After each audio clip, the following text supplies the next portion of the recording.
Good morning.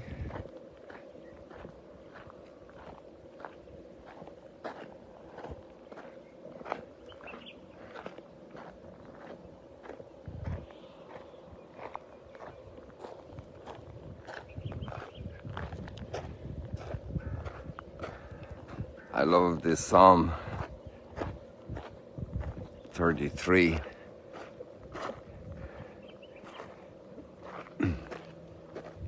The earth is full of the goodness of the Lord. The earth is full of the goodness of the Lord.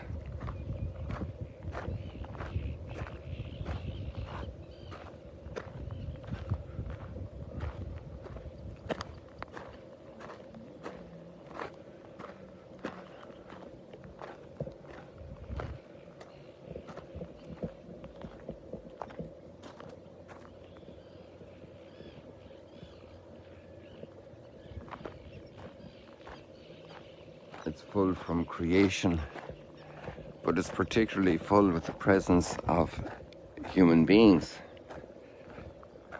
who can know, explore, study, get familiar with the richness, the goodness of the Lord, who can make apples and wheat grains into apple pie. The earth is full of the goodness of the Lord. Who can take some stuff from the earth and make that truck that's on the road over there and make it travel. Who can organize the water and deal with flooding and draining and disposal.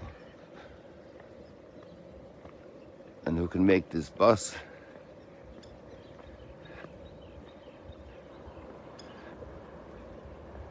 and who can organize a bus company so that many people have transport, and who can organize airplanes and birthday parties and produce electricity and have light at night time. The earth is full of the goodness of the Lord. And a basketball game, imagine all the games in the world and how that fills up the earth, and all the novels and all the poetry and all the flowers that blossom and bloom and bear fruit and regenerate, and there are new flowers next year. And I'm not sure if it's still here. There was an aloe vera plant here. This thing is growing so abundantly. There it is. And the aloe vera plant, it's hiding in here a little bit, tiny bit withered looking, but it's working. It's still there. The aloe vera is very tough. Do you see the aloe vera? There are 4 or 5 of them actually.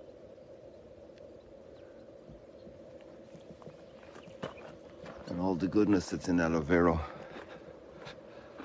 Aloe vera. And all the goodness that's in the depths of the sea and in the depths of the earth. The minerals and all the birds in the air. The fish and the animals. And the sounds of the birds, like these doves cooing. The earth is full of the goodness of the Lord. And then the fullness is really plenitude, because it's there because of the goodness of the Lord. The goodness put it there. Goodness, personal goodness put it there. The earth is full of the goodness of the Lord.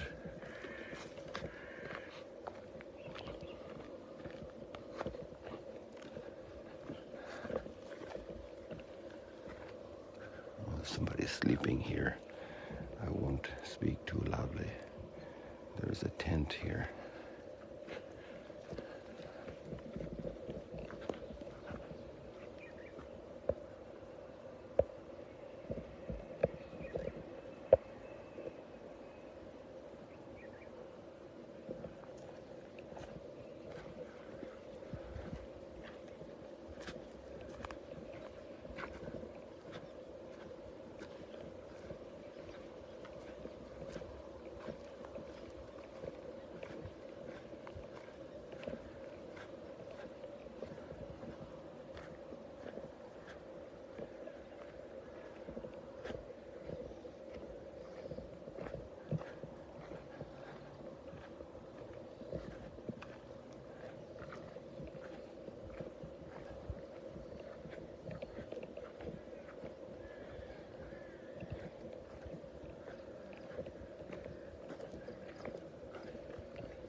And even silence in the valley, in the mountains,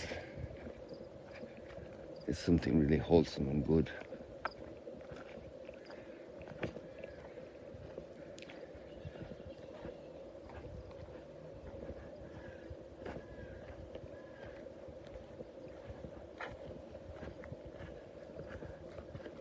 And then there are other two notes struck in the readings that are very strong, very piercing for our worldly wisdom. All the camps are gone, the tents are gone, camp is still here, campground, but the tents are gone. There's some over there, at least one I see.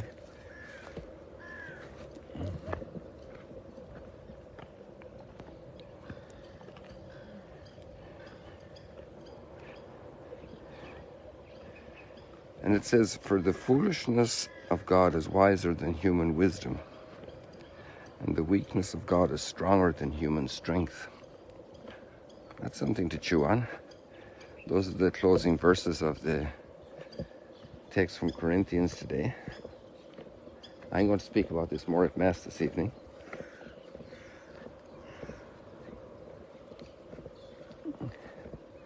About this reading.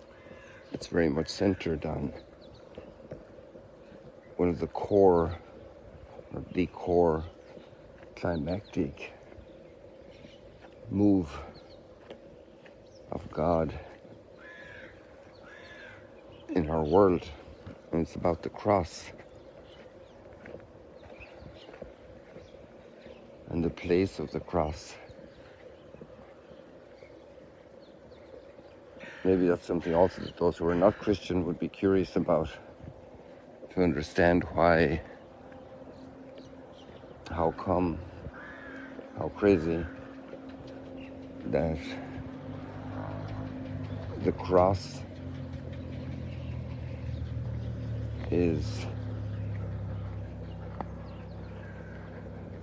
the defining symbol of Christianity. If you go to the presentation of the religions around the world, they'll have the lunar crescent, and they'll have maybe the menorah or the Star of David, and they'll have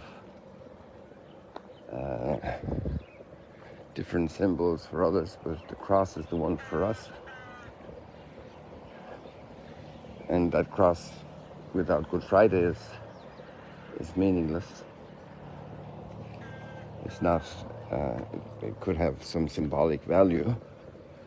We use the word crossroads, but it's more than a crossroads.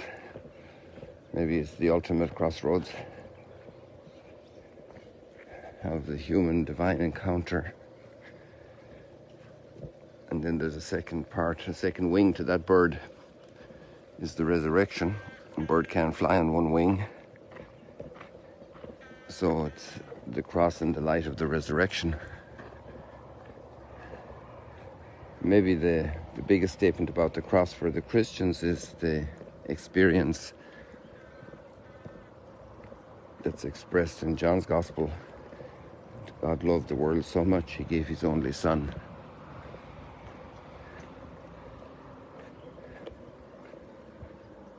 And that again is a huge mystery that needs a lot of pondering, contemplation, reflection. So this is the very big theme that Paul speaks into today in the Corinthians letter. And does require a lot. It requires a big heart. It requires patience. It requires understanding perspective. Hey, look at these stones up here. This is a good place to use this image. Look at these stones up here. You have those caves in this little spot up here. There to the right, you have that darker spot there. That's a big cave. And actually to the center, you see another cave opening. And it's actually one cave. It's just like a corridor inside the mountain. And then if you keep coming back here to the left and you go up and you see those big rocks that are up there, they're pretty heavy and pretty big. Now imagine if you took away the mountain that's below them, but you still wanted to keep those rocks in that position. The strength it would take to do that, the power, the energy, the Tarzan. So once I imagined a metal frame around them and supply electricity and create a magnetic field and keep the rocks up there, how much electricity would it take to keep those rocks up there without the mountain? And that's a little bit the challenge analogy of quite a few points of our faith, definitely as Christians, how to sustain the thinking about a lot of different things. So there's a lot presupposed that's underneath that's sustaining them. Because actually they sustain easily for a Christian, but that's because there's a very big base of other points made and accepted that holds up those points that seem to counter our reason. Maybe I've gotten into a conversation that's too much for these 10 or 15 minutes on Sunrise Stroll and Chat. We should do that another time. But it's an approach I took in Germany, in the city of Dresden, at a big national event. What year would have been? Mid-90s probably. And we had our booth there, like so many other different Christian organizations, at this big fair, if you will, called Katholikentag. And the title that we chose for ours was "Without the mountain, you can't have a mountaintop." It was also connected to a story as a student when I was mountain climbing, how this idea came to form itself back in northern Spain when we were on vacations after our junior year in Salamanca. And there's a story with a rock that was up on the mountaintop where we started to move, kind of a very irresponsible action. By in a foolish moment that wasn't wise.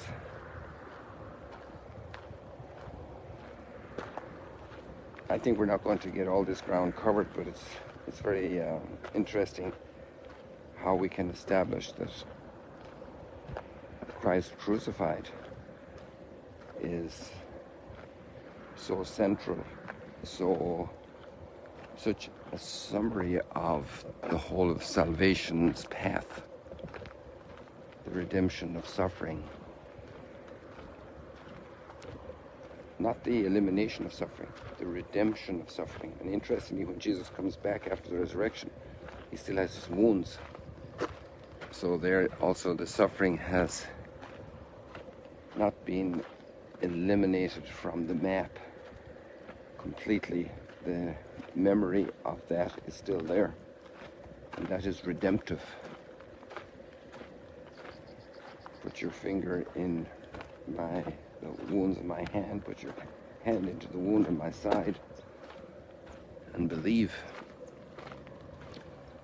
So Paul cuts into this topic in our reading today, and yeah, it would be good to have half a day to talk about it. But for the person who is sick in bed, very sick, maybe dying, or the person that's going through terrible grief after a terrible tragedy, to clutch the cross, to hold the cross, to squeeze it tight to your chest, to kiss the cross, becomes extraordinarily powerful, consoling, carries us through, overcomes revenge, enables pardon, rescues people from total collapse, takes us up like on eagle wings.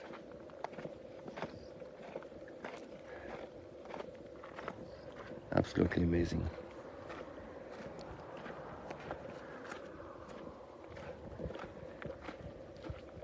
And then we have the foolish and the wise virgins with their oil lamps in the gospel. And again, this would take more time. I heard a very interesting explanation that was clear on this last night from our friend in Australia. The gospel exegesis and brought it to a very clear point that the friends of the bridegroom, these virgins who were holding the lamps, so that when they would come at an unpredictable time, this is the way wedding parties are here in the Middle East, and especially in those times, then they needed to have light. And that time there wasn't electricity, and there weren't batteries. It was oil, and it could last 2 more hours before they come because they're delayed someplace else in their party as they process from the girl's house to the groom's house, and needing to be prepared to honor the groom who arrives, not to disappoint them and have them arrive in darkness at his house. So, and that commitment of love that provides for the happy celebration of the greatest moment in life is hey, good morning, Mike. Boker Tov. It's the reason some people, I actually heard another comment from another priest. Well, the other guy in Australia is not a priest, I don't think, but the guy, a priest today in a commentary, holds it against people. God bless you. See you later, alligators. Come on here, let's say goodbye. There we go. God bless you. A lot to think about and chew upon. And be enriched. And prayer for peace. There we can see all the mountains of Lebanon. Pray for all the people in Lebanon. We can't see very far into Syria. And at this point here with these trees we can't see to Jordan. But everybody is praying for peace here. That prayers are not wasted, people. Prayers are never wasted. So keep up the prayer. And we hope and hope and hope. And now the sun is going to come out for Instagram as this jet ski pierces the silence of the lake this morning. God bless you.